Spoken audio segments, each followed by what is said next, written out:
So we are live. We are live. Good evening. When I'm recording this, depending on when you're watching it, it is a Friday evening. So that means that many a person is out doing bicep curls, that kind of bicep curl that doesn't actually get you any fitter, simply grows certain parts of your waistline. No judgments there. It's cool. Crack on. But for those of us who desire something more, desire to be all that we can be, then here is the place to be. Because it is Creative Ignition session number 21. So we have been going at this for 3 whole weeks now. And if you are watching, I am clearly so excited that I'm choking. And if you're watching, then big up yourself. Because you know what is very significant about the figure 21 days that we have been cracking into this for? Well, the scientists in their white coats, they have discovered that it takes 21 days to create a new habit. 21 days for the neuroplasticity of your brain to adjust and take on and support new habit behaviors. So you are now very well established in the habit of being creatively igniting, of being a member of this wonderful movement called the Creative Uprising. So big up yourself. Well done. Let me know you're here. I can see that Kaylee is on the session. Big up Kaylee. I can see that Bex is on the session. Big up Bex. And awesome session this evening. Awesome session. So I've got some tried and tested stuff I'm going to share with you, and some brand new stuff, and it's going to be awesome. So let me know you're here. Let me know what you would be doing on a Friday night if you weren't here watching, taking part.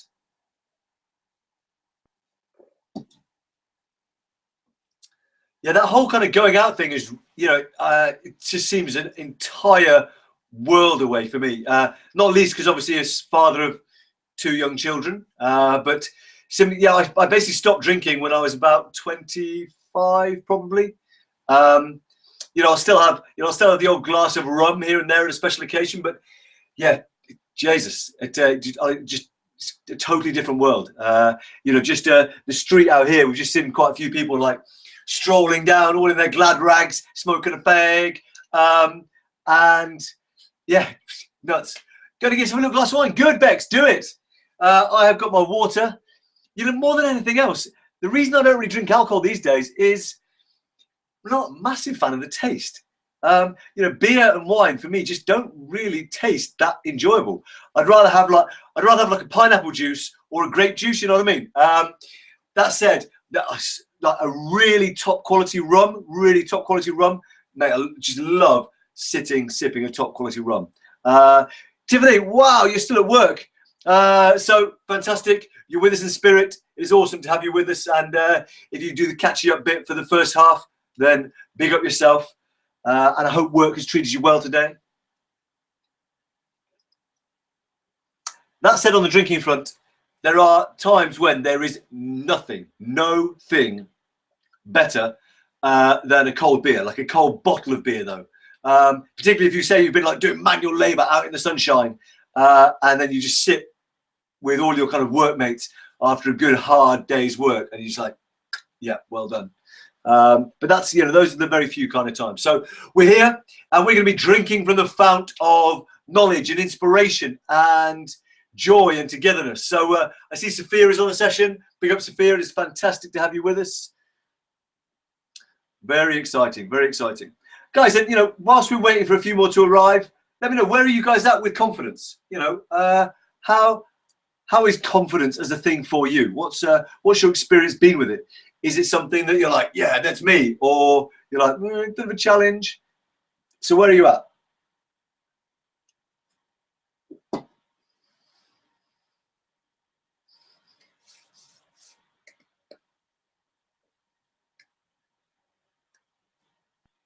That's my just relaxed, waiting for a few people to arrive.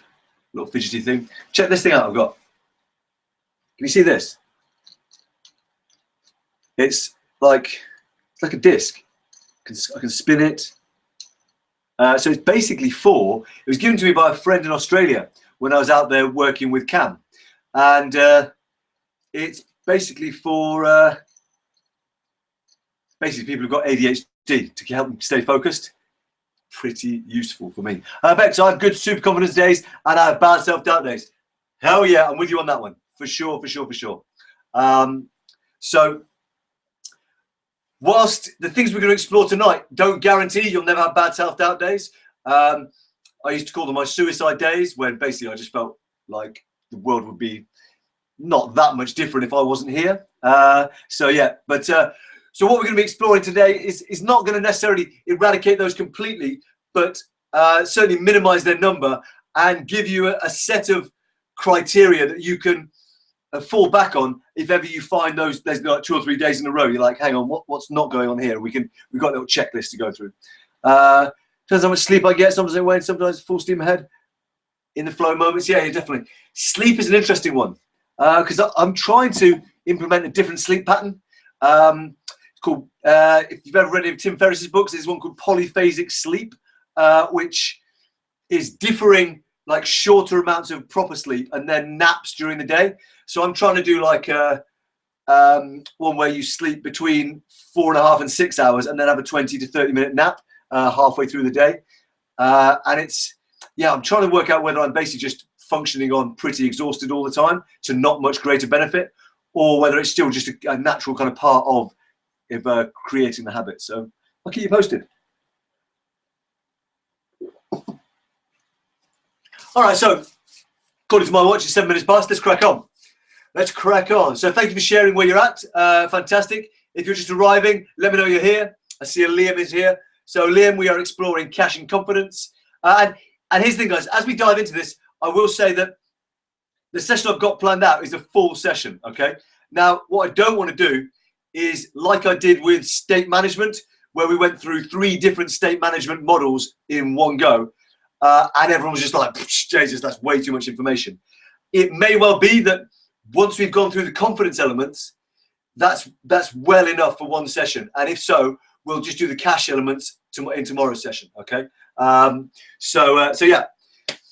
So first of all, why is confidence important? Why do we want confidence? Well, the phrase that landed with me as I was kind of mapping out the session is that confidence really is the fuel of greatness. The fuel of greatness.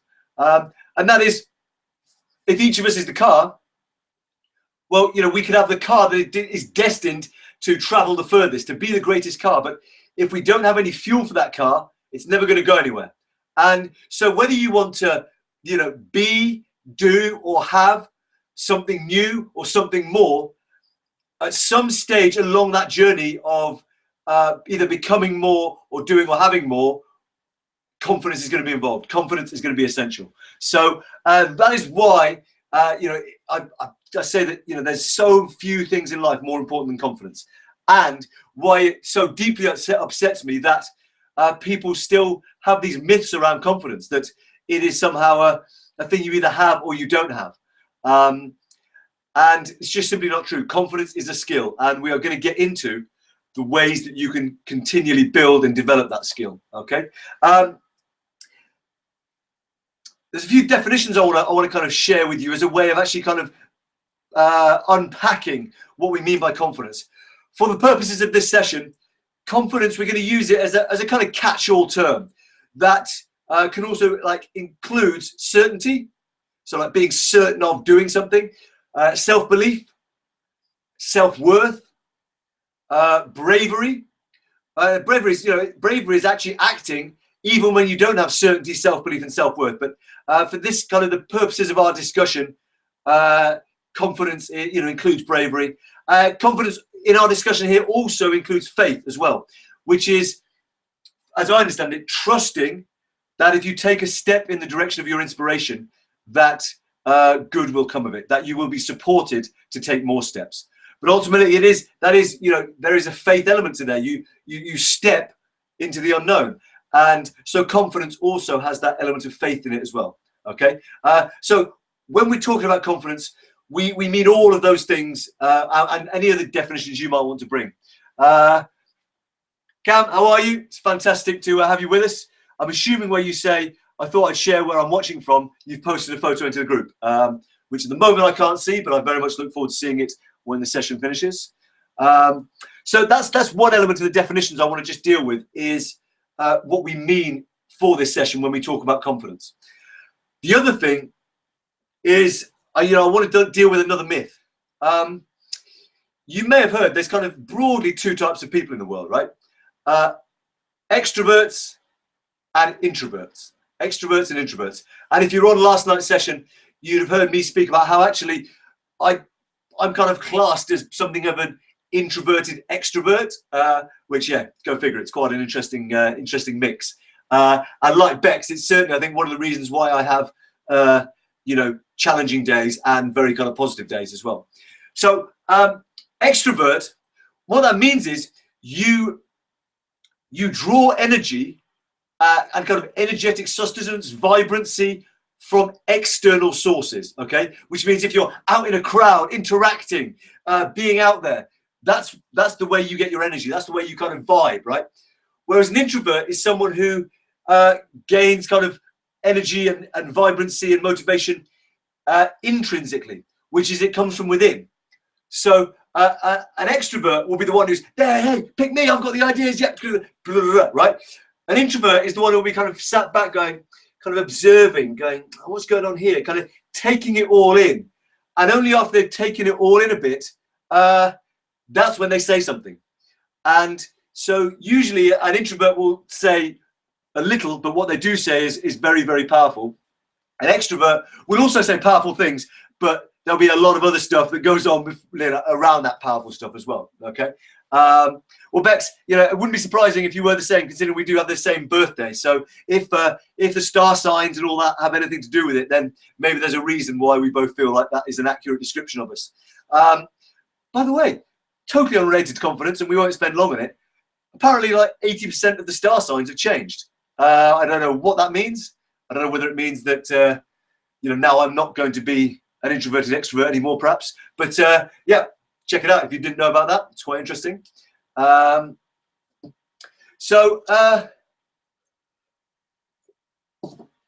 particularly like for folks like Cam and anyone who kind of deals with young people, anyone who's a parent and therefore will also have other children around their children and things.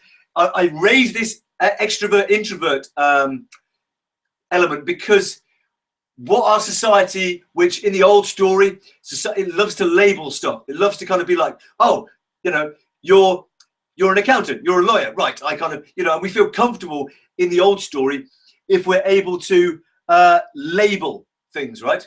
And so what happens is the external appearances of being an introvert actually end up being where am I going with this? Let me just kind of track back there. So, sorry, those people who perhaps are just introverted get labeled as being shy or lacking confidence simply because how an extrovert generally appears in a crowd or whatever is actually the same body language as a shy person might have.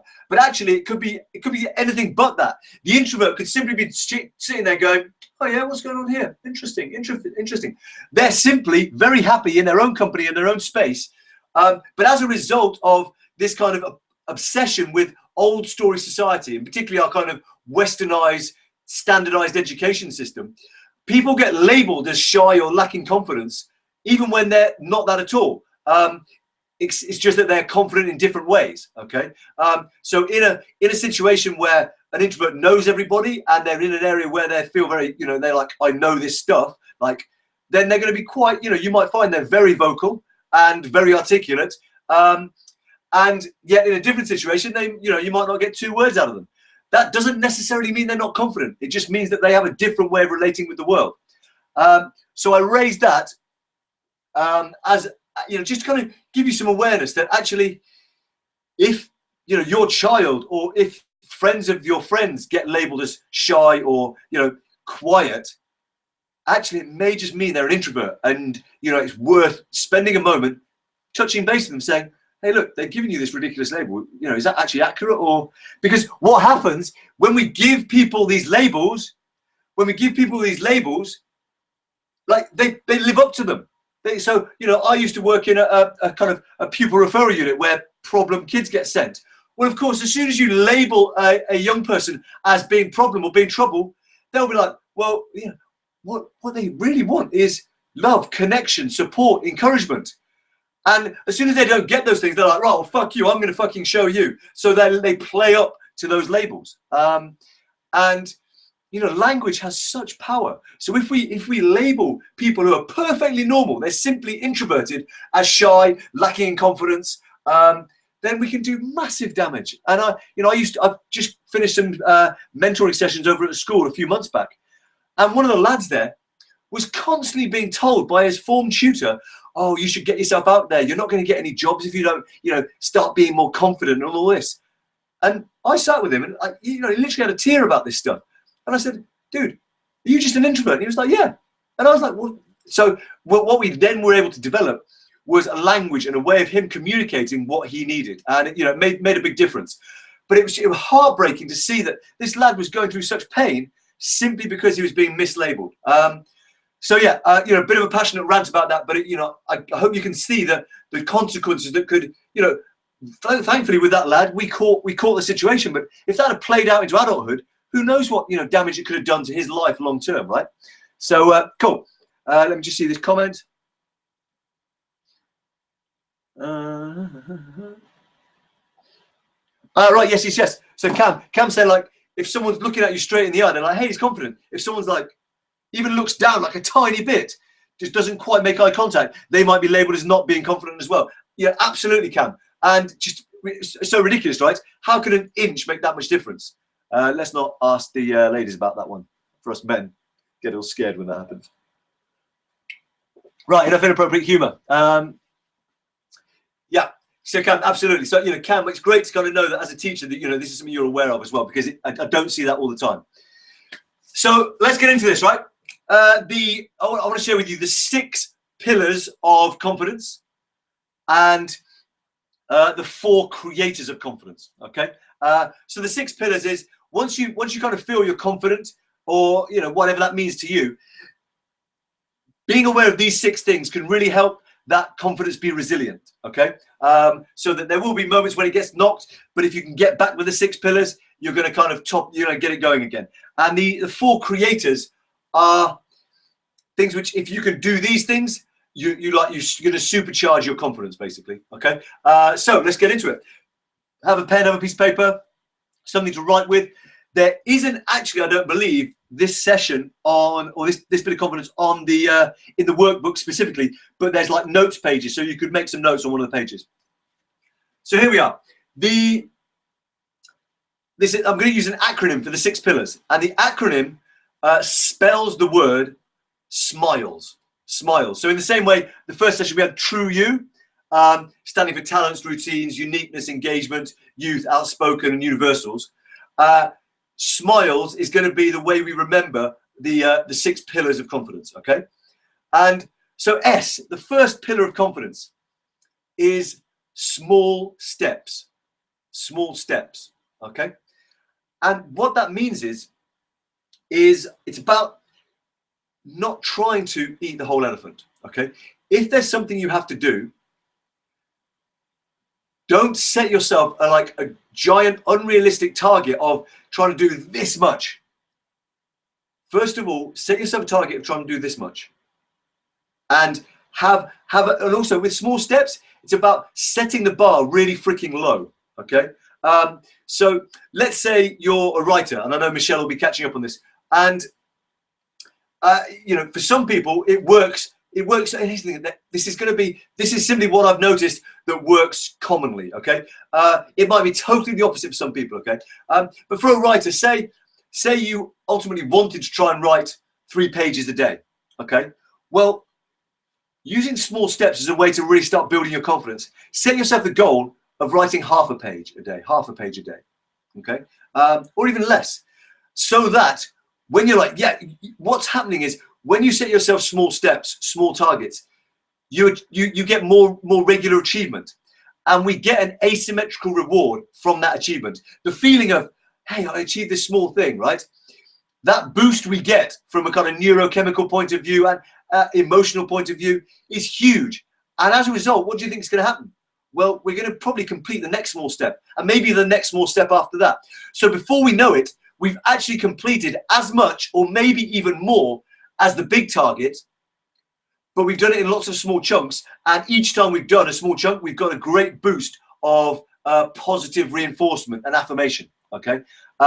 So small steps is the first stage, and it's a massive one. Even if you just did that, broke down all your kind of tasks into, right, I need to do this. What's a tiny step I can do? It's going to make a huge difference. Okay, because you're not going to kind of go through your days feeling like you haven't done enough constantly. And I was certainly there until I took this on board.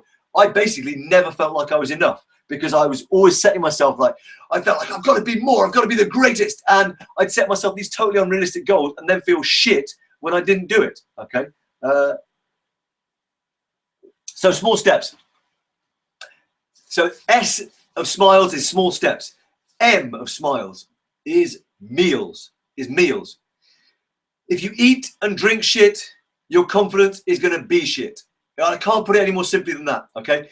And like, I know this to be true. Some people will be more sensitive than others, but whenever I am eating like a good amount of refined sugar, my confidence and my confidence goes, and my depression levels go. Okay. So, and also, even if I'm not eating that much sugar, but I'm not nailing kind of my regular kale, spinach, green smoothies, all that sort of stuff. Again, my confidence is decimated. Water is a massive part of that. So meals is eat and drink well. Okay, eat and drink well. Alive food. Okay, cool. Very simple, that one, right?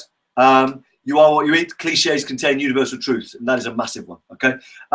I of smiles. So small steps, meals. I stands for ignore the haters. Ignore the haters. As you begin to grow and develop and to become the person you're capable of becoming, okay, your growth is going to scare people. Okay. Why? Because you're not Brad Pitt, or you're not a Barack Obama, or Oprah Winfrey, or some like famous, you're not like famous achiever, right?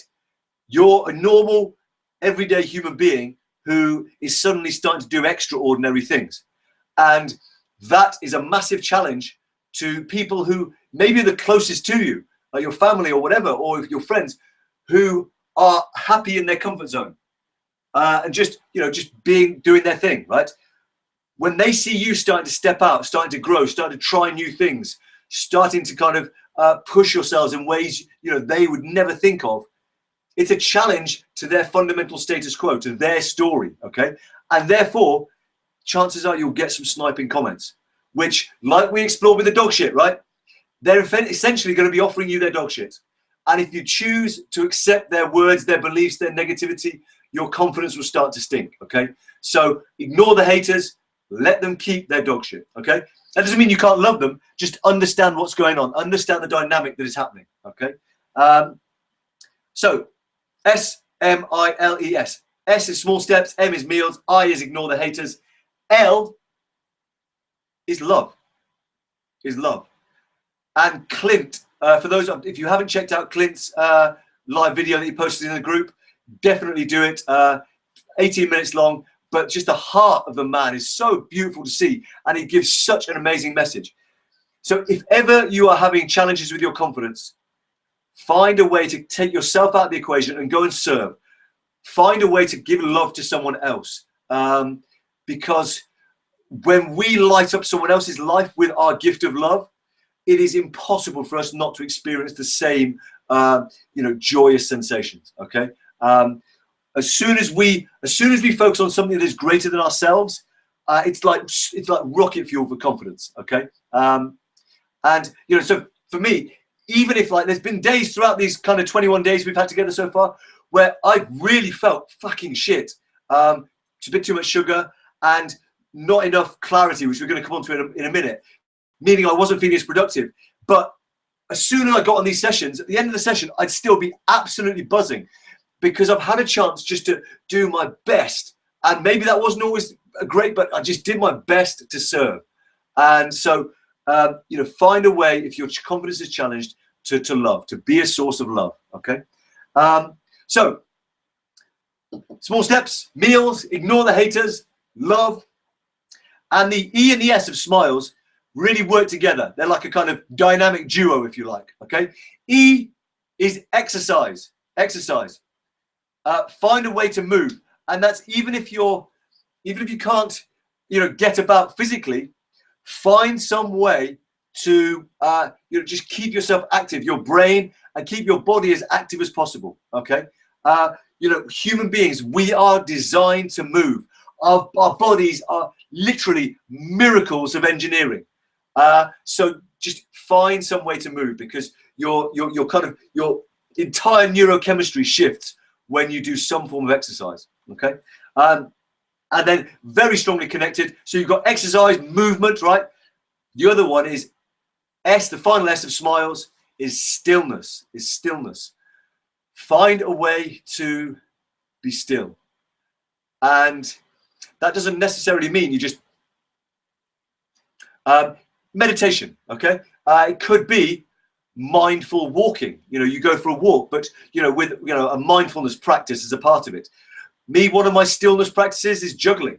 Okay, stillness is also stillness of the mind. This is what we're aiming for: stillness of the mind. So where you can simply be focusing just on a single task. Okay, so when I'm juggling, I can't be thinking about anything else because otherwise those balls are going to fall on the floor, right? And if you go for a kind of walk in a kind of stillness mode, you're just really focusing on, what's each step, what's your foot landing on with each step, how is your breathing? Okay. Cam, knowing you, I can confirm that your comment, I think I need to do stillness more, may well be true, your energy is a crazy thing. And here's the thing, Cam, I know you have a very high value for inner peace as well. And stillness, even 15, 20 minutes of stillness a day, will do wonders for your ability to maintain inner peace in every other circumstance as well. If scientists could bottle the benefits of exercise and meditation, stillness, drug companies would go out of business overnight. Okay, I could sit here literally for the rest of the entire session quoting the studies that have been done demonstrating the benefits of exercise and the benefits of meditation on your positive neuropsychology, all that sort of stuff. I never even know what the right phrases are. You know what we're talking about: brain, mind, body stuff. Okay, so there we are. Those are the 6 pillars of confidence. Small steps, meals, ignore the haters, love, exercise, and stillness. Now, this seems super obvious. I appreciate that. But sometimes it helps just to put these all, put the elements all together. So let me know, does that land as being, simple but very powerful? Let me know if that kind of lands. And I've no doubt you've heard, probably all of those before. But what is really powerful, I hope, is the fact that you've got this SMILES acronym, and it kind of brings it all together for you. So I hope that will serve. So those 6 pillars, they are what we, if we have those in place, whatever we do to try and build our confidence is going to be like even more powerful. Okay, so that's what I want to share with you: the four creators of confidence, as I call them. And listen, we've already said that loving, exercising, stillness, all of those are going to contribute massively to your confidence anyway. But these 4 areas are going to be very big as well. Okay, so the first one. There's 3 C's and a V, 3 C's and a V of these 4 creators, if you like. First one is consistency. Consistency. Consistency breeds confidence because consistency breeds competence. Okay? Consistency breeds confidence because consistency breeds competence. All right? And what this refers to, of course, we explored it. I can't remember which session it was, but the session was called The Age of Mastery, we explored how the old story was all about goals and, you know, specific outcomes and medals and trophies, whereas the new story is about devoting to a lifelong practice of mastery. And, you know, the thing that ensures your mastery journey will be fulfilling is if you do it consistently. Okay. And obviously, as you become more a master of whatever you want to be mastering, your confidence in your ability to do that thing is gonna vastly increase. Okay. So consistency ultimately is how we master our lives as a whole.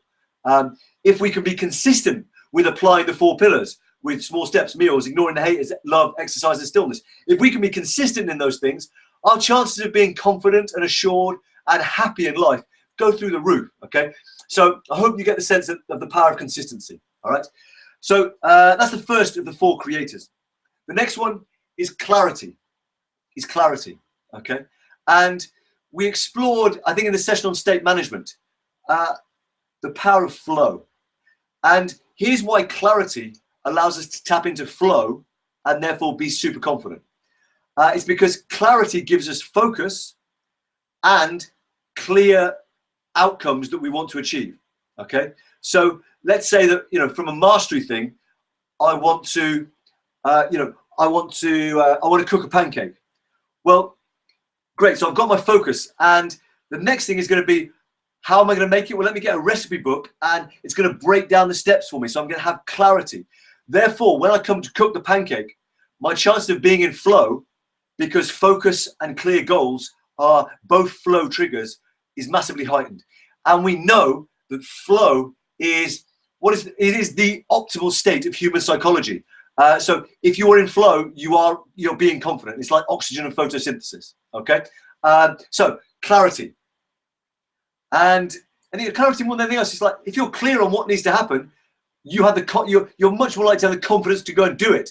Whereas if you don't have clarity, that's when overwhelm starts to kick in. Okay, and clarity also is really served by making sure your body and your mind are in optimal condition, which comes from the 6 pillars. Okay, so can you see how this all starts to interact? Okay, so we have consistency, clarity. Those are the first of the 4 creators of confidence.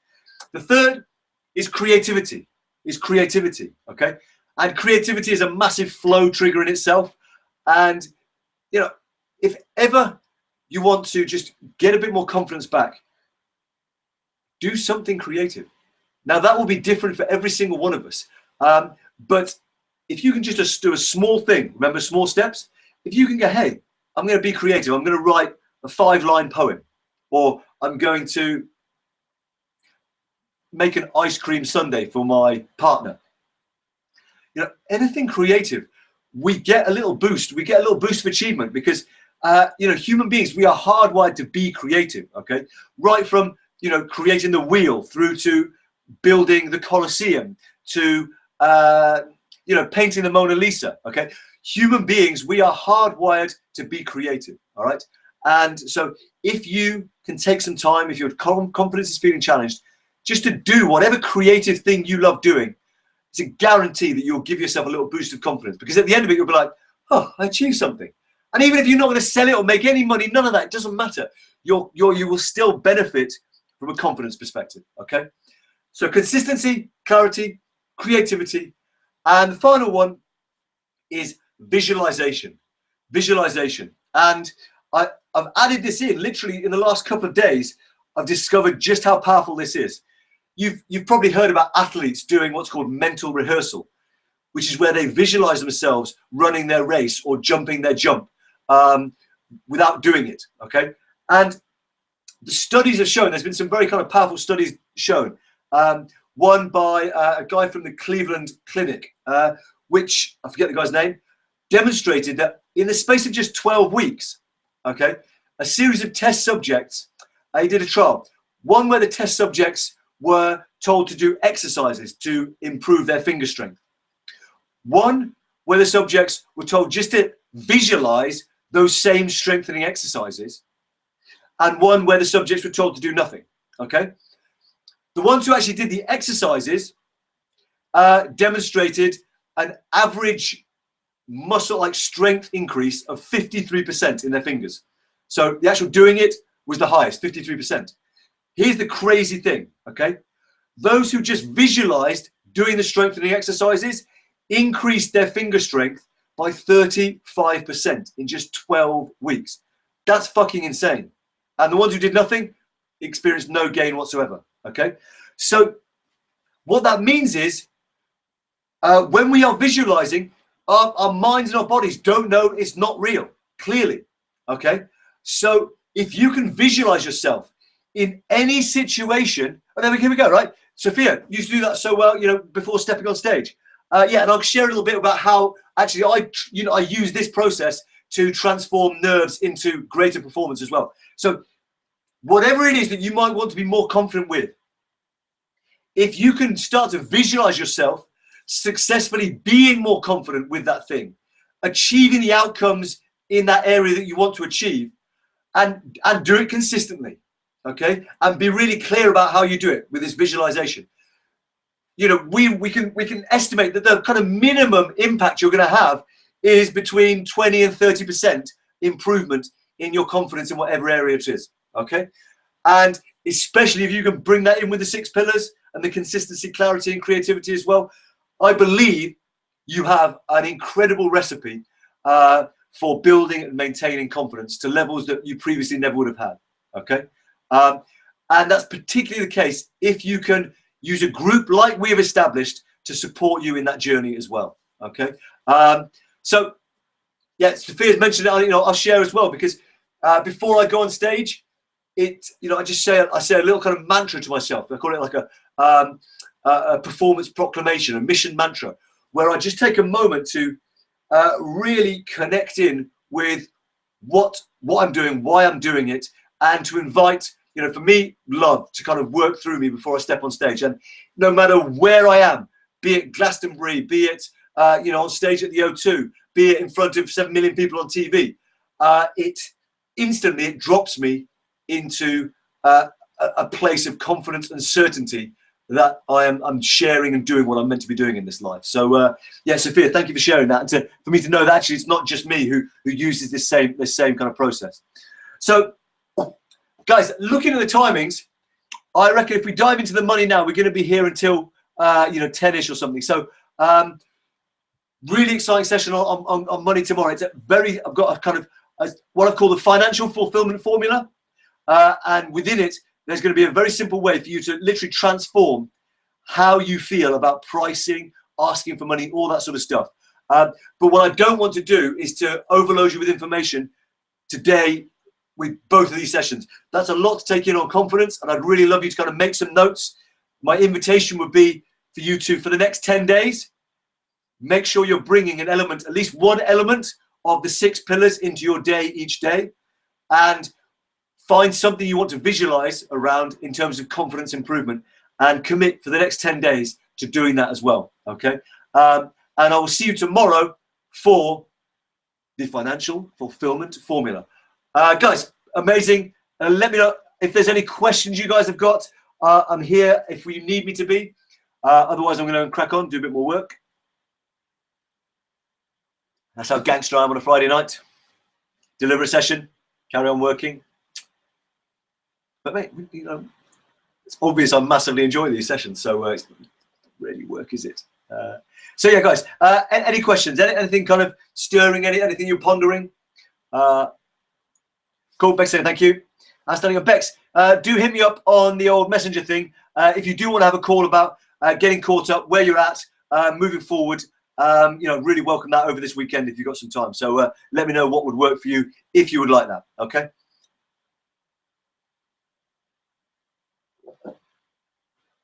Brilliant, Cam. Give my love to Lisa. I hope she's selling loads of stuff. She is the creative uprising in action, so it's beautiful to see. And awesome. I think we're all good. So, guys, blessings. Go well, go well. Obviously, if ever you need, hit me up on Messenger. Call me. I'm here to serve. And, really love to do that. So, go well. Have a great weekend. I'll see you tomorrow at 9 if you're on. And until then, stay blessed and stay well.